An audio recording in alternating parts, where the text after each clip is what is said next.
Hey everyone, my name is Rooster, and welcome back to Mechabellum. We've got another video today where we're testing stuff in this game, and it's going to involve elite marksman fortresses. Now, I'm up against Math's Might. I think this is back-to-back, ironically, but the games that we have against one another are always very interesting. I'll be playing Elite Spec once more, which I also think is like a back-to-back-to-back upload of me playing Elite. I swear I don't always get this specialist, but I do almost always pick it when it shows up, even with the more unusual packs, perhaps, like this Void Eye Mustang pack. Now, I think Void Eyes are actually like not that bad of a starter unit, especially with the Mustangs, because they can provide a decent amount of frontline, and you'll see me go for a no chaff start in a way by picking up 2 more blue Void Eyes instead. Of course, it has that free upgrade with the energy absorption, making it heal for about 60% of the damage it deals, and then also giving it 40% bonus hit points. This means that, honestly, yeah, it starts getting really tanky, and it becomes comparable to almost something like, you know, a mass-produced Sledgehammer that you could use as chaff, or, you know, subsidized steel balls, which people sometimes use as chaff. And I feel like the unit is so cheap that, you know, a dedicated response to them will often cost more than whatever I invested in it. Of course, I'll probably want crawlers at some point here down the line, or even, you know, fangs if I manage to get them from a unit drop. But I think this is the best I can do. It just provides more tankiness, and the Void Eyes also, of course, have access to much better DPS than something like crawlers, which would only distract, but not really pack that punch. And so that's why we go for this. Now, opponent goes on the other side of the map. We find ourselves in a crossfire. Our tower goes down. Of course, he starts with crawlers. And, well, my chaff clear is still Mustang, which isn't the best. Mustangs are good enough into fangs, but you really need something else to help out when you're up against crawlers. We'll have to see. Can we win this? We've got a bunch of Void Eyes left, but so does he. And, yeah, they're sitting safely behind that tarantula. And so we will lose the first round, sadly. Good thing is, we started with a ton of hit points. And, well, losing a first round like that isn't too big of a deal. Of course, it kind of sucks, because we had 100 more resources to spend. But we just have a you know, not a favorable matchup, and a bit of an awkward start. Round number 2.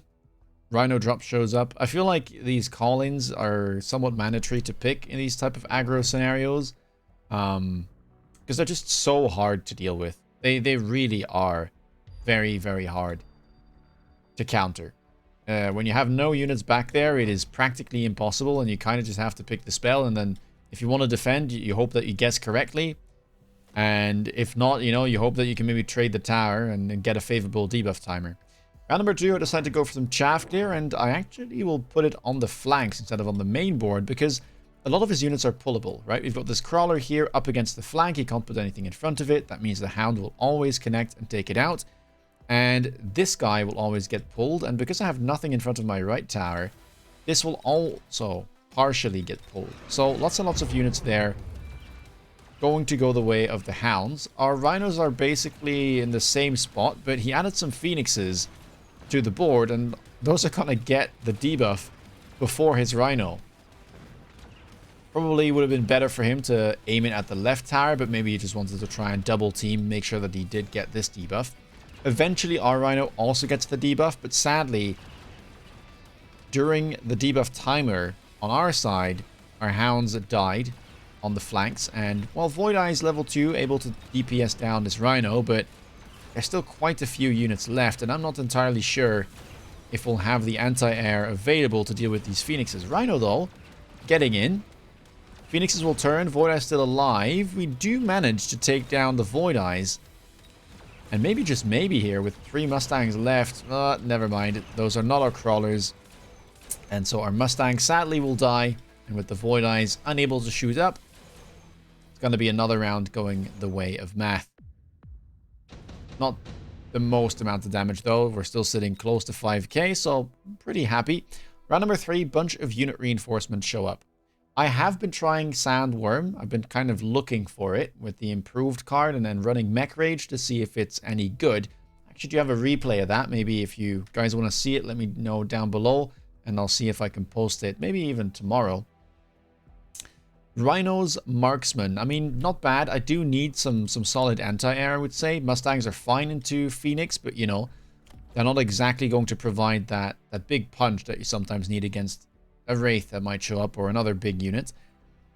Opponent goes for the Rhinos. It is good flank defense, and while I did put the Hounds there, so was thinking this could be a possibility. And then Wasp is probably just the most solid. I do take my time going over things, but eventually I go for Wasp because, well, it beats Phoenix, it beats Marksman, and it's just overall the most solid. In fact, what it also beats is something like Rhino because it can't shoot up, and I decided to kind of double down, even triple down on my flank, adding a Crawler to protect my Hounds, and then adding a Wasp in front as well. I buy another Wasp here to kind of try and defend the right side tower. I was hoping that these Phoenixes get in front of the Tarantula and then maybe the Wasps can take them out. Opponent, Sabertooth Specialist, gets access to that Saber, and he's going to aim for my tower even more. We do level it once. There's a Crawler on the deep flank there, so sadly Wasp will get pulled apart. And, well, there's a bunch of stuff happening all over the map. We've got Hounds here in the top left. We'll be able to connect with those Crawlers, of course. Rhino has been added, but had to be put to the side. Can't protect the Crawlers fully. Wasps spawn in, kill the Rhino, and look at how much chaff he managed to pull.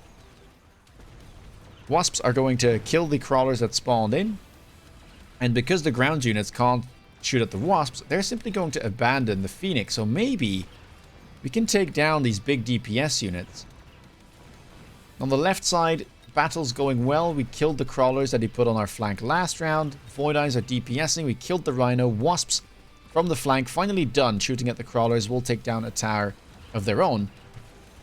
And yeah, right side, you can see two Wasps able to beat those level 2 Phoenixes. And so finally we've managed to turn the tide, and I would say pretty early on in the match.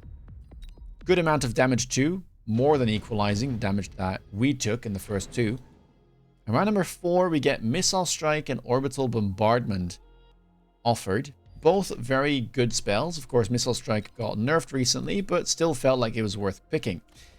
As you will see, I just recently switched over to Jump Drive on my Wasp. So I'm back to basically the full utility techs, which I think are the most solid all around. Sadly, it does mean I have to abandon my carry Wasps a bit, but you know, that's a good thing sometimes. You know, we'll come back to it at some point, but it's nice to play with the different setup every now and then.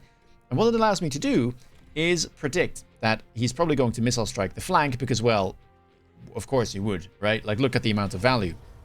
Crawler, Hound, and level 3 Wasp.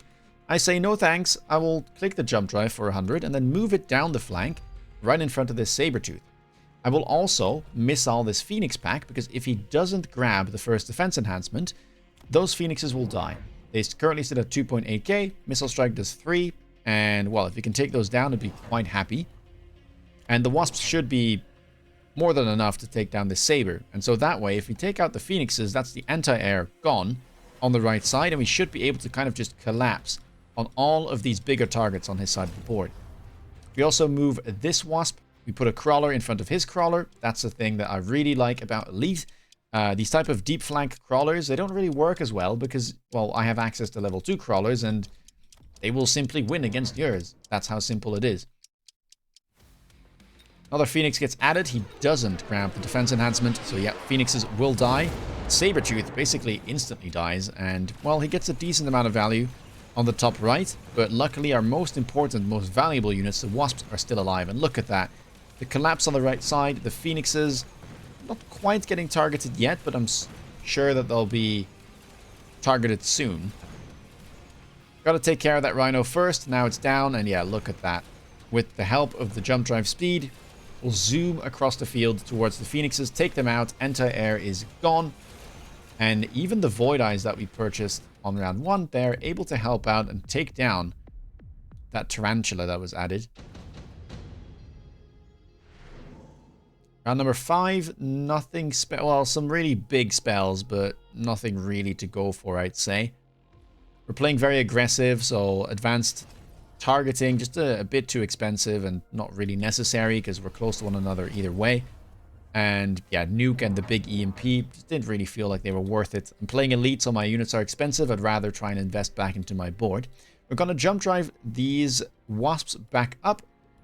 Notice how if you make sure that you keep the units on the flank, right? Don't pull them towards your board and then put them back. Keep them on the flank. They won't have to spawn in again. And that's a very powerful mechanic. You can do it with redeploy or deployment module as well. But any unit that has jump drive will be able to just do that by default. And yeah, it's a big, big advantage, right? Because we just managed to take down that saber. That now got sold, and now we move back up to try and kill the Rhino and save some of these hounds.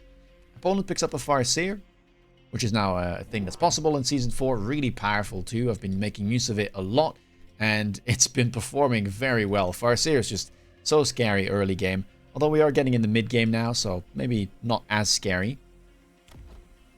Wasp pulled towards the middle. I was trying to target these tarantulas of his. He adds another one on the left side. We decide to go heavier on the flank with a Void Eye on the left, targeting this Rhino, and we go for Charge Shot. Because I thought, well, I've got 1, 2, 3, 4, 5 Void Eyes, most of them with levels. 6th one there on the flank. Probably is worth just clicking the second tech. It's not that expensive either, coming in at only 400. And I didn't have to pay for the first tech, so I'd say pretty decent if we manage to lock on to these units, which sadly we don't quite do. Crawlers getting in the way there. Then we should be able to take it down relatively quick. Wasps will do the trick. Right side not quite working out, sadly. Farseer doing some Farseer things, taking out my wasps and now working away at the hounds. We get debuffed on the right side. Not able to stall for long enough. And it does look like Mathis might punch his back. The flank, though, did work, even though it had to spawn in still. And I'm just kind of creating some problems, right? Left, right for him. These are starting to get annoying to defend, because it probably needs multiple units. I guess the easiest would be to just put down a Farseer or maybe a Wasp, but still, trying to get some investment out of him. And wait for, you know, the bigger unit drops. Because I'm in no hurry, really. I've still got 4.9k hit points. Of course, we're going to take more damage here. But we even managed to take down a Farseer. And that saves us another 300. So we're still sitting pretty at 4.2k, entering round 6, which is well within the mid game. Round 6, Intensive Training shows up. I decide to skip. Intensive is fine, but hard to make use of. And honestly, not really necessary on Elite. I have access to level 2 units, and I can even buy level 3s if I really want to. Barrier, I guess, could have been an idea, but hard to play Giants on Elite, and I don't know what Giant I would want to play in this game that would be good with the Barrier, right? Maybe Fortress could be nice, which, well, if you've seen the title, you know what's coming, but that's not a Giant that I would want to put a Barrier on. And so this round, I decide, well, how about some Sledgehammers here? Because looking at his board, his DPS is not the best. And I was lacking some chaff clear, which the Sledgehammers can help out with. And I think, you know, combined with the Mustangs, we should be in an okay spot. He doesn't have that much chaff, right? A lot of it is kind of on the flanks, but we've got units there to stall it and take part of it down. So let's just go for this. I decide to put my Wasp on the left side here. I was kind of trying to prevent this Rhino drop, which is back off cooldown, and at the same time I'm going for an aggressive play myself on the top right. Also, Sledgehammer getting added in front of the Farseer, and I'm just kind of trying to make sure that his units that are supposed to kill my flank units, all of them shoot at the wrong things, right? I've got the Wasp shooting directly at this level 1 Rhino, which is getting blocked by the crawlers. I've got the Farseer shooting at the sledges, which should take a while so that it doesn't shoot at the Wasp. And then we're also adding this Rhino in the back. Opponent, lucky for me, puts the Rhino defensively, scared that he might lose his tower. I think this would have gotten in, and the Wasps would have gotten pulled to the left. So a little bit of a stroke of luck there for me, and it means that we do punch through on the right side. And with that debuff timer, we'll be able to take down this spider as well. Void Eye from the flank, once still alive, actually takes that down. And now we have the level 4 Wasps collapsing. And, well, they've got some pretty good damage despite, you know, being practically untech'd. Lots and lots of damage coming through. Down to 2k. Happy with that round. Yeah, triple Sledgehammer regen seemed to be a really good move. Of course, Rhino there doing a lot as well, getting the debuff. And round number 7, we get a bunch of Giants offered as well as Arclights. So here I was thinking, should I just pick Arclight? Because my opponent just went, you know, Subterranean Blitz on the crawlers. And then I thought, well, it honestly didn't look that bad last round, and Sledgehammers should, in theory, be capable of dealing with this no problem. I mean, they deal 1200 damage, and these crawlers are going to have, I mean, maybe, you know, 500 effective hit points if they're underground. So they should still get one shot. And then I'm thinking, okay, but what does he go for? And I was thinking, he probably goes Fortress, since Fortress is good into potential Fortress, Arclight, Sandworm. Melting Point didn't make too much sense to me, but it is what he goes for. Now, Melting Point, in my eyes, doesn't do anything in this board because I only have small and medium-sized units, which is not what this is supposed to kill. Now, granted, the Melter is decent into the potential Fortress, and it is also decent into the Sandworm, although I would argue that Fortress is also good into Sandworm, whilst having the benefit of being a better unit into something like the mid-sized units. So yeah, I was a bit surprised about this. Maybe he just read that I would go Fortress, which is what I decided to go for, since in my opinion it has the best matchup into Arclight and into Sandworm. And yeah, Melter just didn't make too much sense to me.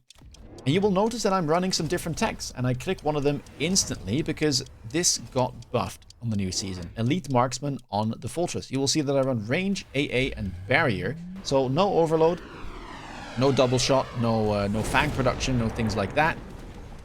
This is something new that I'm trying out, because I think Fortress, especially Fortress Carry, the way that it used to get played with Mustang, has gotten weaker on not just the new patch, but it has been weaker for a while because of the introduction of Abyss, and then recently as well because of things like Mountain getting added and War Factory getting its attack buffed. Those are units that Fortress really struggles against, and it means that playing this like range overload kind of frontline comp with Mustang is not that viable anymore. You just don't see it nearly as much as you used to. And so the idea being here, well, Elite Marksman got buffed significantly, and Fortress can go toe-to-toe with Melter. I mean, you might know this even from, you know, running range and overload and getting levels. But with the Elite Marksman tech, you can even get up to the range of a Melter and beyond, you know, depending on how high level your Fortress is.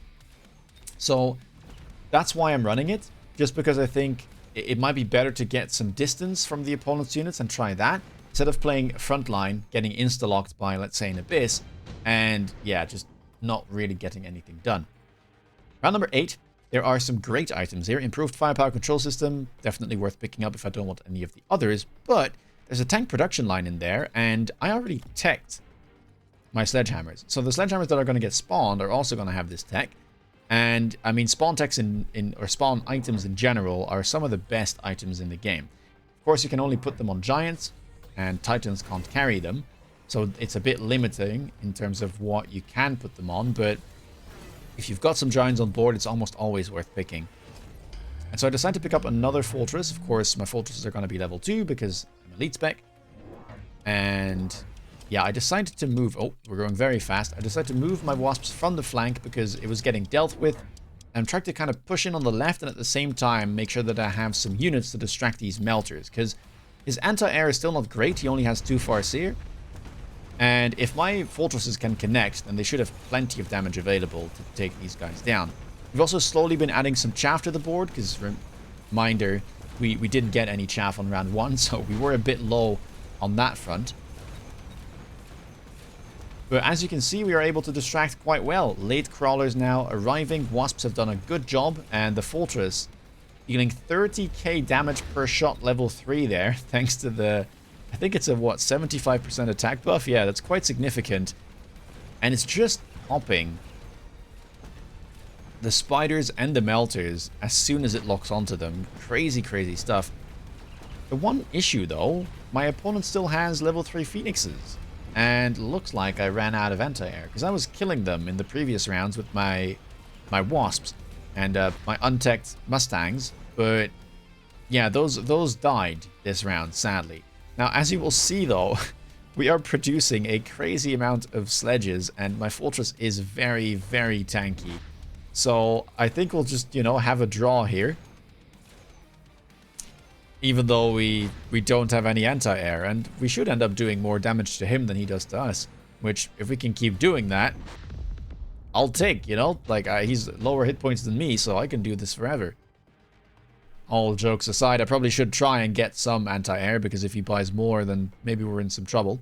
I had to pick up the Typhoon here. Nothing else really piques my interest. I guess I could have gone Steel Ball if I want to, which is not bad into the Melters and the Tarantulas, but if I were him, I would click something like Energy Diffract, because I don't think the melting points are great. And yeah, okay, here we go. This is why I said Melters weren't that good, at least base, because I have so much like medium units that it's just very hard for the melting point to get through. And because they're high level sledges, even, you know, the level 2 Tarantulas with HE just can't get through this fast enough. And I recognize this, so I add more sledges here in front of this fortress, kind of trying to prevent an insta-lock.